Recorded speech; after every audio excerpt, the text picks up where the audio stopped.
સડાને પીડ્યો પછી તો ગેડીઓ તો માહે જતો હાવ કોઈ પાસે નીકળે તો ખટખટ ગેડી આમ કરે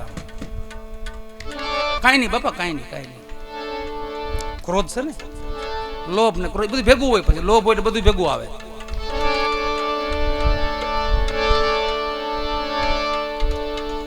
એમાં બાપાને ઝાંઝવેથી આમ જોયું ને આમ સેટ આમ હાથ કરવા માંડ્યા આમ છોકરા જોવા માંડ્યા બાપા લાંબા હાથ કહ્યું ના કંઈક ડાયટું લાગે છે બાપાએ છેલ્લી વેળાએ કઈ કીધું નથી પણ અટણ ઈશારા કરે છે કાંઈક ડાયટું લાગે છે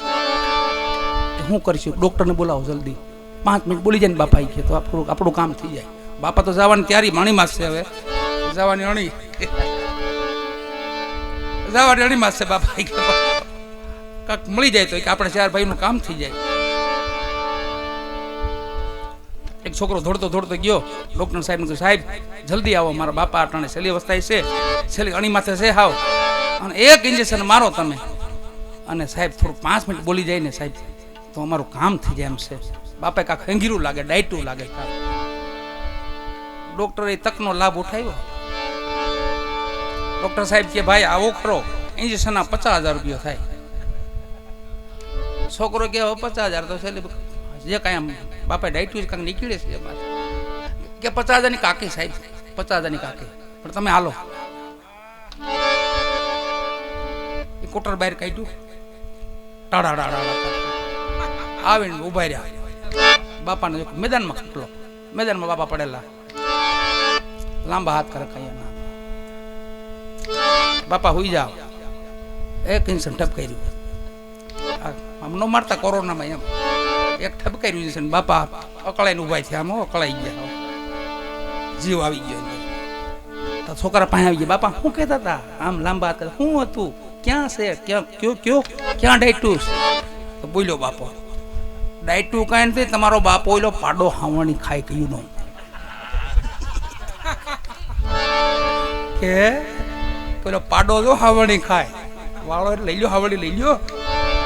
ત્યાં જીવી ગયો બોલશે છોકરો કે ઓહો હાવણી 50,000 માં પડી બીજો છોકરો હતો એ કે સાહેબ બીજું જીસન શેકાદું બાપુ હરગમાં પોગી આવશે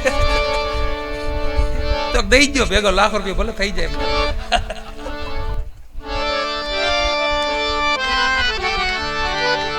એમ લોભ છે વાલા પણ ભજન વસ્તુ એવી છે સત્સંગ એવો છે હરિનામ એવું છે તમને બધાયમાંથી મુક્ત કરી દે મરને પહેલે મેં મર જાઉં મારવાનું કીધું પણ બીજું શું ખબર કામ ક્રોધ લોભ મોહ મદ અભિમાન આ બધું મારી નાખો એટલે જીવતા એ મારીને જીવવાનું છે આપણે મરવાની વાત નથી કરી સતાર બાપુએ કીધું એ આ મારવાની વાત કરી છે દુર્ગુણ છે આપણા જેટલા એને મારી નાખો એને કોરે કરી નાખો મરતું તો કઈ નથી પણ કોરે કરો આપણે ખબર આપણો હિમાળો હોય ને કે આપણું મકાન હોય ઝૂંપડી આપણી ગમે તે આપણું હોય આપણો કબજો વારેલો હોય ત્યાં કબજો પગ મૂકે બરાબર આંખ લાલ કરી આપણે મારો કબજો છો એમ હવના કબજામાં એને મોકલી દેવાના લોભ ને લોભ ઠેકાણે મોકલી દેવાનું કામ ને કામ ઠેકાણે મોકલી દેવાનું એને કબજે રાખવાના કે ભાઈ તારે એટલું જ રહેવાનું મરતું કાંઈ નથી નો કામ મરે નો ક્રોધ મરે નો લોભ મરે બધું તો રહેવાનું જ છે આપણે વહી જાય પણ એ તો બધું ઊભું જ હોય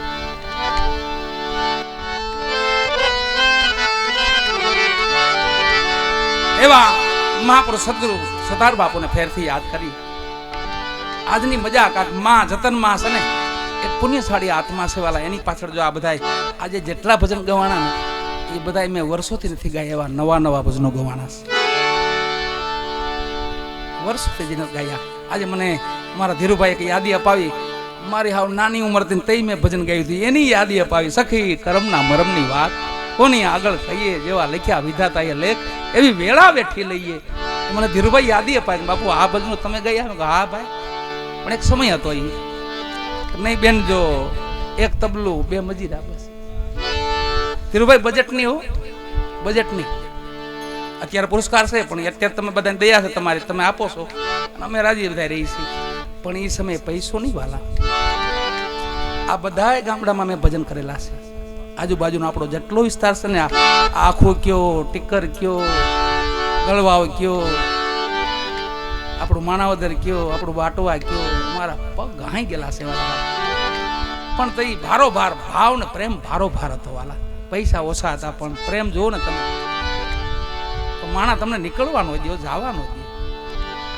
અરે રોટલા ખાઈ જાય ના જવાય બાપુ, બેહો બેહો ઘડીક બેહો. આવો પ્રેમ, એક માયાળું પ્રેમ. મારે આજે આ મંચ માથે મા ભગવતીના ચરણમાં, મા ભગવતીના ખોળામાં 45, 46, 47 વર્ષ થાય વાલા. હજી તમારા બધાના આશીર્વાદથી, તમારા બધાના પ્રેમથી એવી જ મોજ આવે જે બચપનમાં આવતી હતી ને, એવી જ અત્યારે આવે. એમ રહેવાનું બચપન જેવું, ભલે ઉંમર મોટી થઈ ગઈ હોય પણ છોકરાની જેમ જીવવાનું, બાળક જેવું. બાળકમાં તમને ક્રોધ નહીં આવે, તમે જોજો. ભલે વાયડ્યું હોય છે, ખીજા રહે છે, પણ બાળકમાં તમને ક્રોધ ન આવે. એમ હરિના મા ભગવતીના તો આપણે સંતાન છે, આપણે બાળક છીએ એના. માના બાળક છે, ભગવાનના આપણે બાળક છે, ગુરુના બાળક છે, આપણા માતા પિતાના આપણે સંતાન છીએ વાલા. ખાલી ઉંમરમાં મોટા થયા હોય પણ સ્વભાવ તો બાળક જેવો રાખવો જોઈએ, સરળ સ્વભાવ રાખવો જોઈએ. એમ સતાર બાપુને છેલ્લે યાદ કરી લઈ.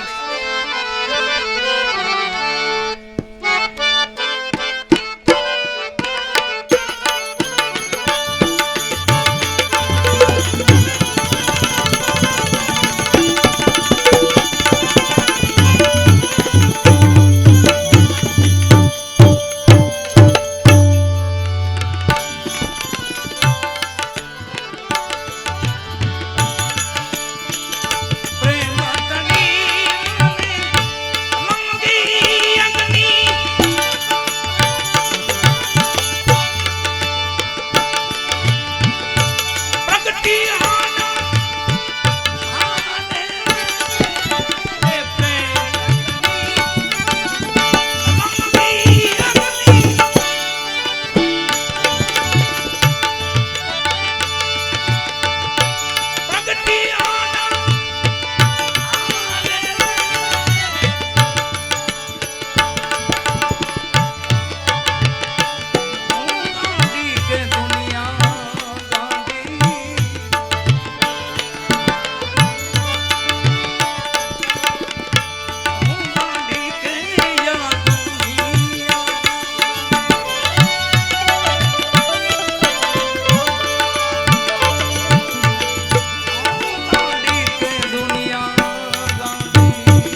જેસલજી વચનને સંભાળીને વેલા જાગ જાય. વચનની વાત આવે, પરણો વચન પ્રમાણે.